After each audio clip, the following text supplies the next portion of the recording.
আসসালামু আলাইকুম। যারা সহজ এবং মজার মজার রেসিপি তৈরি করতে চান তাদের সবাইকে স্বাগতম জানাচ্ছি আমার চ্যানেল কুকিং বাই ইমিতে। যেহেতু রমজান মাস চলছে, খুবই মজার একটি ইফতার রেসিপি নিয়ে আজ চলে এসেছি। আজ তৈরি করে দেখাবো মুচমুচে বক্স প্যাটিস। এগুলো খেতে অসম্ভব মজার হয়। একবার যদি বাড়িতে তৈরি করেন সবাই বারবার এটা তৈরি করারই রিকোয়েস্ট করবে। আর এটা তৈরি করে কিন্তু চাইলে আপনারা বেশ কিছুদিন ডিপ ফ্রিজে সংরক্ষণ করেও রেখে দিতে পারবেন। আমি আশা করছি আমার আজকের এই সহজ এবং মজার রেসিপিটা আপনাদের খুবই ভালো লাগবে। এখন কথা না বেরিয়ে পুরো রেসিপিতে চলে যাচ্ছে। প্রথমে চুলা একটা প্যান বসিয়ে নিয়ে নিচ্ছি 2 টেবিল চামচের মতো সয়াবিন তেল। তেলটা যখন কিছুটা গরম হয়ে এসেছে দিয়ে দিচ্ছি একটা মিডিয়াম সাইজের পেঁয়াজ কুচি। এখন এই পেঁয়াজটাকে হালকা একটু সটে করব বা ভেজে নিব, খুব বেশি ভাজবো না। যখন হালকা একটু কালার চেঞ্জ হয়েছে এখন দিয়ে দিচ্ছি 1/4 কাপ গাজর কুচি, 1/4 কাপ ক্যাপসিকাম কুচি। দেখে নিশ্চয়ই বুঝতে পারছেন সবকিছুই কিন্তু আমি খুবই ছোট ছোট করে কুচি করে নিয়েছি। এখন চুলার আঁচটাকে বাড়িয়ে রেখে এটাকে 2 মিনিটের মতো ভেজে নিচ্ছি। হালকা একটু ভেজে নেওয়ার পর এখন এর সাথে দিয়ে দিচ্ছি 1 কাপ সেদ্ধ করা শেডেড চিকেন। আমি এখানে 1 পিস চিকেন ব্রেস্ট নিয়েছিলাম, সেটাকে একটুখানি আদা রসুন বাটা, কাঁচামরিচ আর লবণ দিয়ে সেদ্ধ করে নিয়েছি। তারপর এটাকে একটা কাঁটা চামচের সাহায্যে এভাবে একটু শেডেড করে নিয়েছি। এখন এটাকে 2 মিনিটের মতো ভেজে নিব। আর এর সাথে দিয়ে দিচ্ছি স্বাদ মতো কিছুটা লবণ। লবণটা একটু বুঝে দিতে হবে, যেহেতু চিকেন সেদ্ধ করার সময় কিছুটা লবণ দিয়েছিলাম। আর এর সাথে 1/2 চা চামচ গোলমরিচের গুঁড়া আর 1/2 চা চামচ চিলি ফ্লেক্স দিয়েছি। এখন এটাকে 2 থেকে 3 মিনিটের মতো ভেজে নিচ্ছে, খুব বেশি ভাজার প্রয়োজন নেই। 2-3 মিনিটের মতো ভেজে নেওয়ার পর এটাকে আমি চুলা থেকে নামিয়ে একটা সাইডে রেখে দিচ্ছি। তারপরে সেম প্যানটায় আমি আবারও চুলায় বসিয়ে নিয়েছি আর দিয়ে দিচ্ছি 2 টেবিল চামচ বাটার। বাটারটা যখন পুরোপুরি গলে গিয়েছে দিয়ে দিচ্ছি 1/2 টেবিল চামচ রসুন কুচি। এটাকে হালকা একটু সতে করে নিচ্ছি। তারপর এর সাথে দিয়ে দিচ্ছি 1 টেবিল চামচ ময়দা। ময়দা দেওয়ার পরে চুলার আঁচটাকে মিডিয়াম লোতে রেখে 2 মিনিটের মতো ভেজে নিচ্ছি।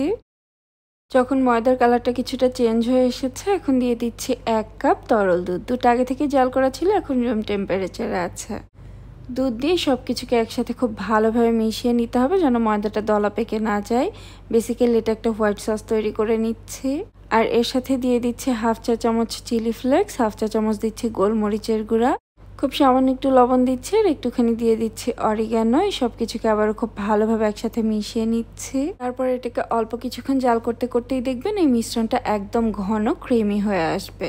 আর এটার ক্রিমিনেসটা আরও কিছুটা বাড়িয়ে নেওয়ার জন্য দিয়ে দিচ্ছি বেশ খানিকটা মোজারেলা চিজ। চিজটা অপশনাল, দিতে না চাইলে না দিলেও চলবে, তবে দিলে কিন্তু এটার স্বাদ আরও অনেক গুণেই বেড়ে যাবে। চিজ দেওয়ার পর এটাকে আবারও খুব ভালোভাবে মিশিয়ে নিয়েছি। আর আগে থেকে তৈরি করে রাখা চিকেনের মিশ্রণটাও এর সাথে দিয়ে দিচ্ছি, দিয়ে একসাথে আবারও খুব ভালোভাবে মিশিয়ে নিচ্ছে। আর দেখে নিশ্চয়ই বুঝতে পারছেন এই মিশ্রণটা কিন্তু বেশ অনেকটাই ঘন হয়ে গিয়েছে। এটাকে এর থেকে বেশি জাল করলে কিন্তু এটা আরও অনেক বেশি ঘন হয়ে যাবে।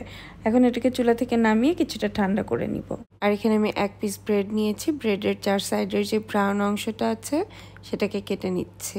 আর কেটে নেওয়ার পরে সাইডের এই ব্রাউন অংশটাকে ফেলে না দিয়ে আপনারা চাইলে কিন্তু ব্লেন্ডারে দিয়ে গুঁড়া করে নিয়ে খুব সহজে ব্রেড ক্রাম্বস তৈরি করে নিতে পারেন। তারপরে এই পাউরুটির পিসটাকে একটা বেলনের সাহায্যে বেলে একদম পাতলা করে নিয়েছি। এখন এটাকে ঠিক মাঝ বরাবর কেটে 2 ভাগে ভাগ করে নিচ্ছে। 2 ভাগে এটাকে ভাগ করে নেওয়ার পরে একটা ভাগের ওপরে যে চিকেনের ফিলিংটা তৈরি করেছিলাম সেটা দিয়ে নিচ্ছি। যেহেতু এই বক্সগুলো খুব বেশি বড় হবে না, ফিলিংটা খুব বেশি দেওয়া যাবে না।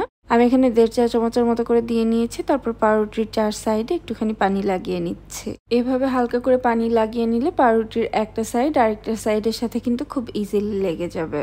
এখন এই পাউরুটিটাকে একটু ভাঁজ করে 4 সাইডে হাত দিয়ে চেপে চেপে লাগিয়ে নিচ্ছে। এই তো একটা বক্স কিন্তু তৈরি হয়ে গিয়েছে।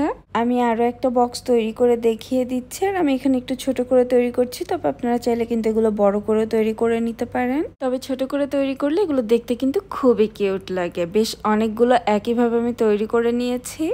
এখন এই বক্স প্যাটিসগুলোকে ডিপ করে নেওয়ার জন্য একটা স্লারি তৈরি করে নিব। এখানে একটা বাটিতে 2 টেবিল চামচ নিয়ে নিচ্ছি ময়দা, 1 টেবিল চামচ দিয়ে দিচ্ছি কর্নফ্লাওয়ার, খুব সামান্য একটু লবণ। এখন অল্প অল্প করে পানি দিয়ে একটা মিডিয়াম থিকনেসের ব্যাটারের মতো তৈরি করে নিব। আর খুব সামান্য একটু দিয়ে দিয়েছি গোলমরিচের গুঁড়া। আপনারা চাইলে এখানে লাল মরিচের গুঁড়া বা চিলি ফ্লেক্স ইউজ করতে পারেন। হাতের কাছে যদি কর্নফ্লাওয়ার না থাকে সেক্ষেত্রে শুধু ময়দা দিয়ে ব্যাটারটা তৈরি করে নিতে পারেন। এই তো তৈরি হয়ে গিয়েছে, খুব বেশি ঘন বা খুব বেশি পাতলা হয়নি। আর এখানে নিয়েছি কিছুটা ব্রেড ক্রাম্বস। এই ব্রেড ক্রাম্বসটা কিন্তু আমি ঘরেই তৈরি করেছি। পাউরুটির সাইডের যে অংশটা সেটাকে ব্লেন্ডারে দিয়ে গুঁড়া করে নিয়েছি। এখন একটা করে বক্স প্যাটিস নিয়ে প্রথমে ময়দার মিশ্রণ এটাকে ডিপ করে নিচ্ছে। আর ব্রেড ক্রাম্বসে খুব ভালোভাবে গড়িয়ে নিলেই কিন্তু এটা একদম তৈরি হয়ে গেল।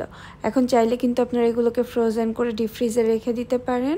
যখন প্রয়োজন হবে ফ্রিজ থেকে বের করে ভেজে নিলেই চলবে।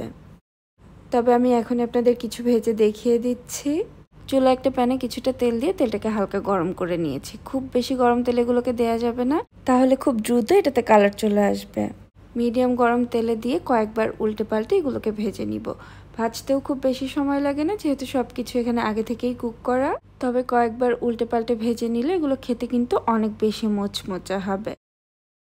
চুলার আঁচটাকে মিডিয়াম লোতে রেখে আমি এগুলোকে 2-3 বার উল্টে পাল্টে ভেজে নিয়েছি। খুব সুন্দর একটা গোল্ডেন ব্রাউন কালার চলে এসেছে। এখন তেল ঝরিয়ে এগুলোকে উঠিয়ে নিচ্ছি আর গরম গরম সার্ভ করব। এই চিকেন বক্স প্যাটিসগুলো খেতে কিন্তু ভীষণ মজার হয়। এই রমজানে আপনারা তৈরি করতে পারেন, বা চাইলে কিন্তু বাচ্চাদের টিফিনের জন্য তৈরি করে ফ্রিজে রেখে দিতে পারেন। ছোট থেকে বড় সবার দেখবেন খুবই পছন্দ হবে আর কাড়াকাড়ি করে খাবে। রেসিপিটি অবশ্যই ট্রাই করতে পারেন, আর ট্রাই করলে কেমন লাগলো আমাকে কমেন্ট সেকশনে জানাতে ভুলবেন না। আমার চ্যানেলে আপনারা আর কি ধরনের রেসিপি দেখতে চান সেটাও কমেন্ট করে জানাতে পারেন। রেসিপিটি যদি কোথাও একটুখানিও ভালো লেগে থাকে প্লিজ আমার চ্যানেলটি সাবস্ক্রাইব করে পাশে থাকা বেল বাটনটি অন করে রাখবেন, তাহলে আমি নতুন ভিডিও আপলোড করার সাথে সাথে সবার আগে আপনার কাছে নোটিফিকেশন চলে যাবে। আজকের মতো এখানেই বিদায় নিচ্ছি, আবার নতুন কোনো রেসিপি নিয়ে চলে আসবো। সে পর্যন্ত সবাই অনেক বেশি ভালো থাকবেন আর আমাদের জন্য দোয়া করবেন। আল্লাহ হাফেজ।